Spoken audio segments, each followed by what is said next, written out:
Hello everyone, আসসালামু আলাইকুম। কেমন আছে সবাই? আই হোপ সবাই খুব ভালো আছি।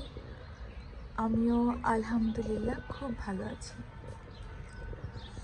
দেখো, এত পরিমাণ ঠান্ডা, মানে কি বলবো, দেখতেই পাচ্ছ। ভাবলাম তোমাদের সাথে একটু ছোট্ট ভিডিও করি। অ্যান্ড এই যে দেখো, আমার গাছে গোলাপ ফুল গাছে ফুল হয়েছে। এই যে দেখো, দেখেছো?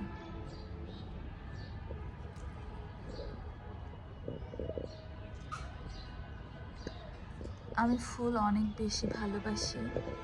যেখানে ফুল দেখি ওখানেই চলে যাই। অ্যান্ড গাছ বুনতে পছন্দ করি। এই যে দেখো, আমার বেলকনিতে অনেক অনেক গাছ। যদিও এর আগে আরও অনেক গাছ ছিল, বাট কিছুদিন আগে আমি বেলকনি ক্লিন করেছিলাম, সো গাছগুলা অনেক গাছ ফেলে দিয়েছি। এই যে দেখো, ক্যাকটাস গাছ। আমার কাছে 3-4 ধরনের ক্যাকটাস আছে। এই যে দেখো, এই একটা, এখানে